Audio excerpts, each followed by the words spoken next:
Ntuthuko Shoba will be sentenced in May for hiring a hitman to kill his heavily pregnant girlfriend Tshegofatso Pule. Shoba claimed that he was innocent even after Muzikayise Malephane, who killed Pule, told the court that he had committed the crime at Shoba's request. Pule's murder is one of the few cases of violence against women in this country which actually make headlines. Meanwhile, thousands of women are either raped or killed in this country annually, and not all killers are convicted. What then should be the response to South Africa's gender-based violence emergency?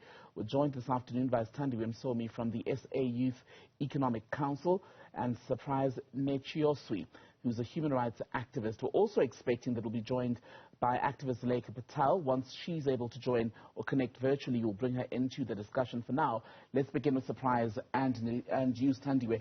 And if I can begin with you, welcome to you both to the program. As a young South African woman in a country where gender-based violence has been described as our second pandemic, when you see a boyfriend convicted of hiring someone else to kill his girlfriend who was 8 months pregnant, what comes to mind? For me, what comes to mind is the kind of society that we've created in South Africa that could have enabled the creation of a boyfriend of that nature, right? And even though some may say that the conviction of Ntuthuko Shoba is a victory when it comes to gender-based violence in South Africa, I am wary that the conversation has been restricted to that only, and we haven't examined the economic impact, or the economics rather, of gender-based violence, right? Because in an economy that has so many structural reforms that we need to make, those who suffer the most are black women. The mere fact that a lady like Tshegofatso Pule, who was a beautician, and if you compare her to other counterparts who may be white, born into other well-off families because of the history of this country, you may ask yourself, if she had been born into other circumstances, would she have met Ntuthuko Shoba, and could have her life been different, right? So I think that the conversation needs to be extended, not just from the social impact of gender-based violence, but also for us to examine the economics of gender-based violence that leads young women, young black women, into these toxic relationships that often end in their own death and demise. And when there is a conviction, as we've seen now, does that offer any kind of comfort for you as a South African woman? Because very often, as I was just saying, coming into the conversation, killers are never found in this country.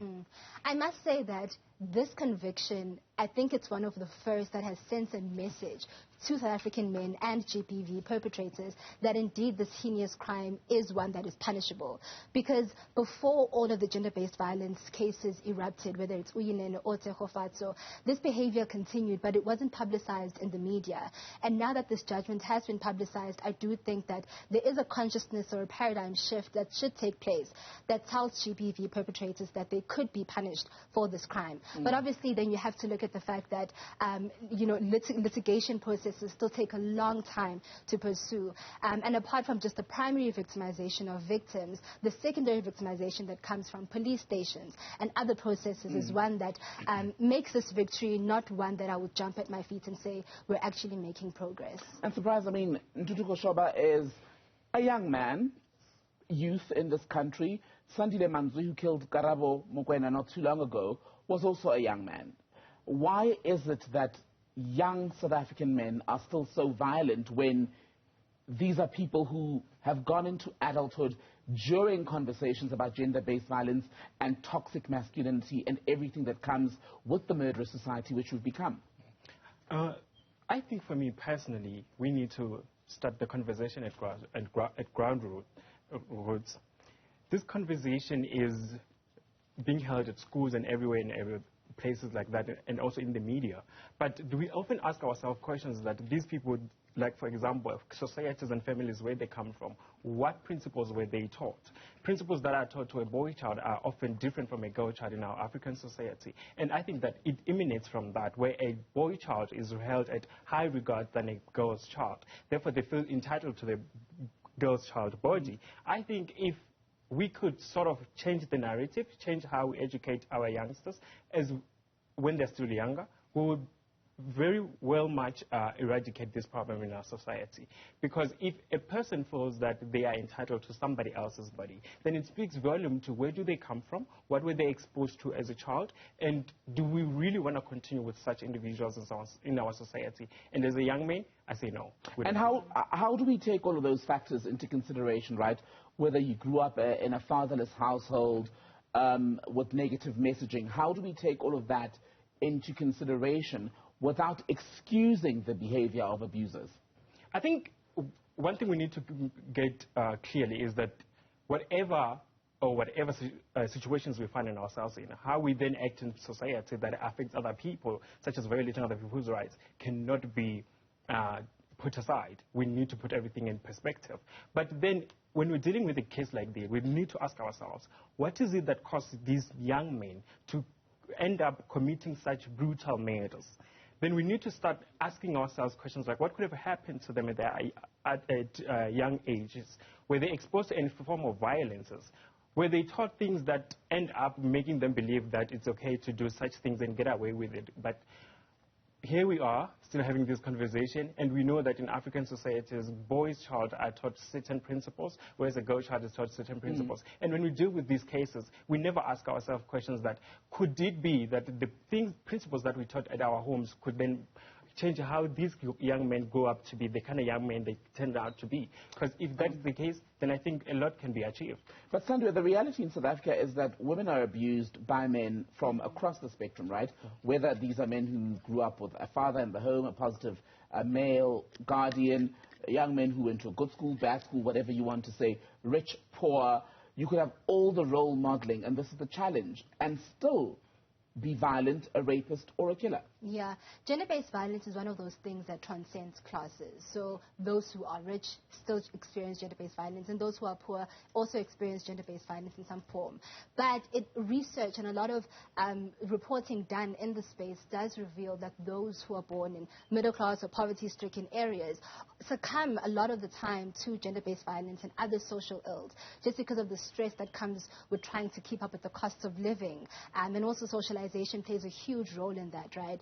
But I think we have to ask ourselves what the orientation of our country is, or of our society is. And at the moment, it's still very patriarchal. And even in the business space, in the business arena, or the formal economy, the International Labour Organization puts the gender pay gap globally at 20%. But in South Africa, there's a gender pay gap of 23% to 35%, right? So even in industry, there isn't a conscious effort from business or government to change the very way that women are looked at. And what do you think that is? I think it's because we haven't really done enough digging into the policies that need to be implemented, right?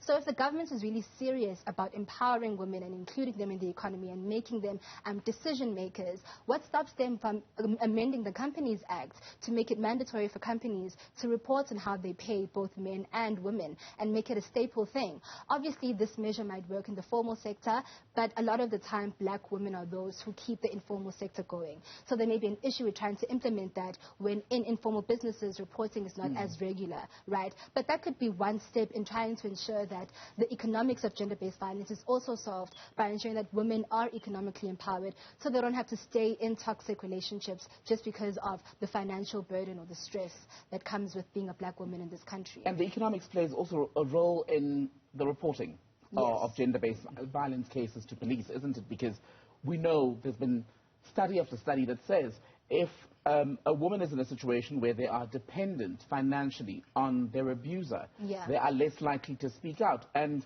often the criticism that comes up is that when we say to women, report the abuser, it ends there, right? Exactly. It's an aftercare program to say, okay, where do you go now? Because you still need money, you still need housing. What happens there? Exactly. And I think the perfect illustration for that is in an academic paper written by an academic called Asanda Benya in UCT. And she was illustrating the experiences of women who were the wives or spouses or even mistresses of the men who were shot in the Marikana massacre. And she made an example of how a woman that she interviewed for the academic paper told her that she obviously is dependent on her husband, who is a mine worker, for financial sustenance. But even in things that women are responsible for, such as getting the child support grants or taking care of children in the household, she recounted her experience of going to SASSA to try and get a child support grant and having officials tell her that she doesn't have the right documentation and she had to go back and forth. And he factor in transport costs and all the other costs that go into doing those activities that women are the ones who are responsible for doing. You end up realizing that if I can't get a mere child support grant because of bureaucracies and inefficiencies in our state, then I might as well just stay with my husband who'll take care of me, let alone the fact that the wages of mine workers in Marikana was close to nothing, right? So already when you take the subjugation of a black man in South Africa, you also have to look at how a black woman is affected by that because of how dependent black women happen to be on black men. And even though there are policies like procuring goods from females and women-owned businesses, it's all great. But if lack of education is still something that is persistent, if access to funding from DFIs and commercial banks is still something that is far from the reality of black people, then we really aren't serious about addressing gender-based violence and trying to make the lives of women in this country a lot easier. And Surprise, the young men of your age group that you interact with, are they actively opposed to gender-based violence, actively fighting it? To an extent they are, but majority of them they are not. And this is mostly because they view themselves as the people who are sort of providers for these young women. For example, a person will tell you that, okay, I am to marry this woman, pay lobola for this woman, which means that then I've purchased this woman. This person is my property, which is not how it's supposed to work in society. This is why young men today, most of them are not actively engaging in the conversation around gender-based violence. They look at it as if it's something that does not affect them, but in reality it does affect everyone. And then the aftermath, we see it everywhere. Because imagine if it's your sister, if it's your aunt, and then you have to be the family that goes to court every day to sit there and await some sort of justice to occur. What happens when the perpetrator, then they are let go? Because there is no enough evidence to arrest them or to put them in jail. And just on that point, I want to get your thoughts on another issue, right? You referenced the example of the victim of a rape, a murder being your sister, your child, and the rest of it. But what a lot of women are saying, and you may agree with this as well, Sthandiwe, is that we need to move past that point as well, where women's humanity and safety has to be qualified in the context of being relational to a man or any other person. Yes, that's true. But for me, it's sort of personal. It emanates from the fact that I have sisters, and I wish for them to be in a safer society. That's the angle that I look at it. So I wouldn't wish something like this to happen to my sister, obviously. But of course, I then look at a larger scale that there are so many young women who are out here in South Africa in different spheres of life, and they are working in this world where they don't even know what their tomorrow holds. Do we want that in society? No, we don't want that. And obviously we need to stop looking at situations like you rose right there, qualifying women's worthiness in terms of relation or whatever they've accomplished in society. Women are human beings just like us. The way we view a man should be the way we view women. Being a person should be enough reasons for a woman to not be raped, to not be murdered. Yes. Let's park it there for now. We're going to take a quick breather, and then when we return, we'll bring into the conversation another activist, Zulaika Patel. We're speaking this afternoon to 3 young people in this country about the country's gender-based violence emergency. You see Zulaika there. We'll get her thoughts when we return. Welcome back. This is Newsfeed PM, the Sunday edition, with me, Timbekile Mkhototo, focusing today for the debate at 5 on gender-based violence in South Africa, speaking to 3 young people about their thoughts on how we should be addressing what's been described as South Africa's second pandemic. I'm joined by Sthandiwe Msomi from the SA Economic Council. Surprise Netshioswi is a human rights activist, as well as Zulaika Patel, who's now able to join us via a virtual platform. Zulaika, good to have you. We were just reflecting on this week's conviction of Ntuthuko Shoba for the murder of his girlfriend, Tshegofatso Pule, and I had asked Sthandiwe about how, as a young woman, when you hear that news, what are the first thoughts that come to mind? Do you feel a sense of optimism that we're turning the tide, or is it just one of those cases where, yes, there's a conviction, but it just feels like we're not getting to a point where we are fully addressing gender-based violence? A very good evening to you. Thank you so much for having me, right? So just to unpack that a bit, in terms of my personal feelings around that, for me, yes, it's great that we're having a conviction. However, it just feels like it's just it's a drop in the ocean. It's a single drop in the ocean, and we're not tackling the entire system as a whole because it's one single conviction. What about the many countless countless women who have not gotten justice, countless children who have been murdered and haven't received justice as well because of how broken our justice system is. And when I talk about how broken our justice system is, right, I'm talking about the fact that our justice system has always given more power to a perpetrator, right? For example, the granting of bail. Everyone has had this mentality that the minute your perpetrator is arrested, Monday morning, they're out on bail. And that gives them more power. Innocent till proven guilty. It gives them more power to continue to have power within the system and within the entire scenario as well. So for me, it's not necessarily a victory that we've gotten one conviction. It feels like it's a drop in the ocean, a single drop in the ocean, because we're not effectively addressing the system as a whole. And we don't even understand the system as a whole. We don't even understand how to begin to address it, because I look at a couple of years ago, I look at the number of times we've made children famous, we've made women famous, we've used fancy words, we've used great language just to make it sound great on paper, but we haven't effectively effected any change, right? And for me, it's just one conviction isn't necessarily a victory. It just feels like a drop in the ocean for me. I don't necessarily feel like we're turning the tide and we're moving in a serious direction of change, because every single day, we're just at a point in our country now. People think gender-based violence rates have lowered, but we're just at a point now where it's not being reported as much as it used to be reported before, right? Just because people aren't saying much right now, that doesn't necessarily mean that it's completely stopped. So for me, I can't necessarily celebrate a single conviction as a victory. So you mentioned the issue of reporting of gender-based violence, and that is often the word of caution that we're given when we read the quarterly crime statistics as released by government.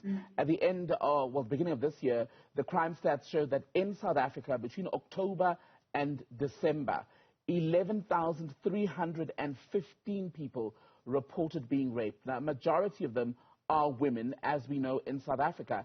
And it always brings up the question of whether any place in this country, any part of this country, is a safe space for women. Zulaika? To answer that question, I don't believe that there's a single safe space in the country for women. And I believe that that's done deliberately so. And I believe that we haven't effected much effort into creating safer spaces, because children aren't even safe at school. Children aren't even safe at school. We've had countless incidents of teachers molesting children. So I don't think we're working hard enough to create safer spaces for women and children, and also for queer people as well. I don't think we're working hard enough, because when I say we're not working hard enough, I don't think we're putting in the necessary groundwork which is necessary for us to create those safe spaces, right?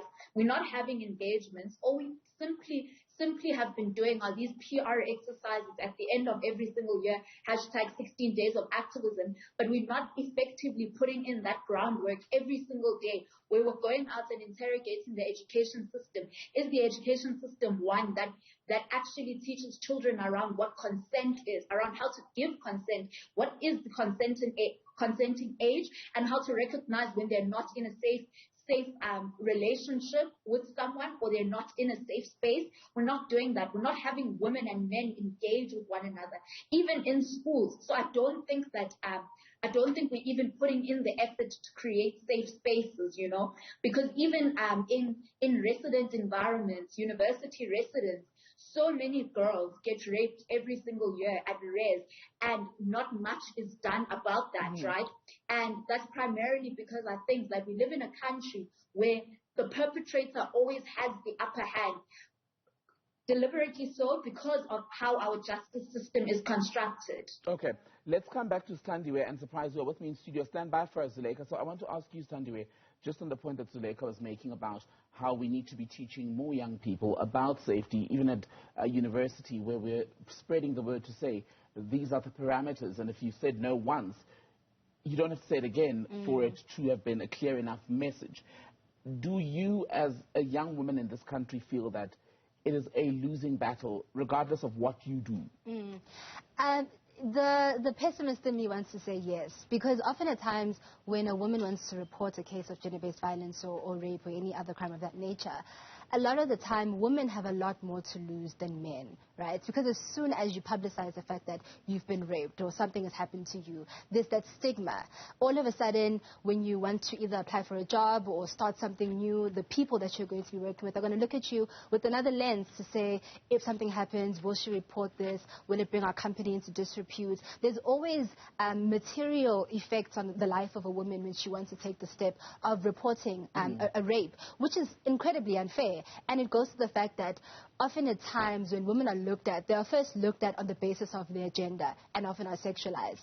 And that does not happen to men. So even though if we want to, procure new plans, and I think after the Uyinene case, we came up with a national strategy plan for gender-based violence and femicide. That's all really great. But until we address the societal issues of how when women report cases, they often have a lot more to lose in their career, in their own family lives or social circles, it then becomes an uphill battle for women to even want to step up and say, I've been raped. And then it just becomes easier to carry on with life. And I can imagine that the victory in Tshegofatso Pule's case is one that we can't celebrate as much because of the fact that there are women today who have gone through things but can't really report them because they know the risk associated with that. And on what you're saying, Sthandiwe, all of that then speaks to societal issues, as you say, which are not strictly within the confines of legislation, right? Because you can have all the legislation you like, but if the people, the society is not changing, all of it is useless. 100%. And it goes back to, firstly, how families are structured, right? We have a huge family crisis in South Africa where a lot of households don't have fathers, or even if it does, there's different dynamics that come with that. And before we want to look at gender-based violence perpetrators from a legal perspective, we have to ask ourselves what family environment brought up this young man. And unfortunately, in this country where many poor and working class households are dealing with so many economic and social issues, often at times the development of an individual human being is put to the wayside. And that's how you still have young men, even in our generation, who condone rape and say it's fine, or they create a culture around it, right? So we have to look at those basics, and it starts in communities, it starts in households, before we end up even looking at it from a legal and judicial perspective. Surprise, there's also been an increase in the last decade and a half in campaigns that speak specifically to men, because historically the focus would be on telling women what the safety precautions are, but the realization is that you can implement all of that, but if the men are still lurking and are in every corner of society, there is still a danger. How effective do you think the campaigns that speak to men in this country about gender-based violence are? I don't think they are really that effective, because you see they are selective, these campaigns. They're not everywhere. Whereas they should be everywhere, they should start from our schools, the church, and everywhere else. But if you look closely, you will find that they are carried out within a very short period of time, and then when the sensation around gender-based violence dies down in the media, then they immediately dissolve these campaigns. Therefore, what is it that we are doing with that? Who's playing smart? Who's then trying to outsmart the next person? Because if we are really trying to eradicate this violence against women and children, we should then be having this conversation on a daily basis. We should not just wait for a certain young woman to lose her life, for the media to start reporting, for the society to start calling out, for people to start acting. We need to be acting on a daily basis. We need to be educating ourselves on a daily basis, having these conversations, because no matter what we do, now, after a certain person dies, what happens when there's no case to report? What happens when the conversation is not being held on radios or in the media? What are we doing in societies? We just sit and we act as if nothing's happening, whereas every day, at any minute, there's a young woman or a lady out there who's being violated. Zulaika, I'll let you have the final word. Where is it you think we should have pressure applied most in order to see significant change? I mean, we could work with the legal and the judiciary system, but we can't neglect the real societal issues, right? And if we're working only with the victim and not working with the perpetrator, then the problem is going to continue to exist and reproduce itself, because we're not working with the thing that is at the core of the problem, right? So I believe that there are two priorities, right? Two priorities, one being these campaigns that center men right, must be effected yearly, throughout the year. They can't just come up when a young girl becomes a hashtag, or when a child is molested, or when a child loses their life.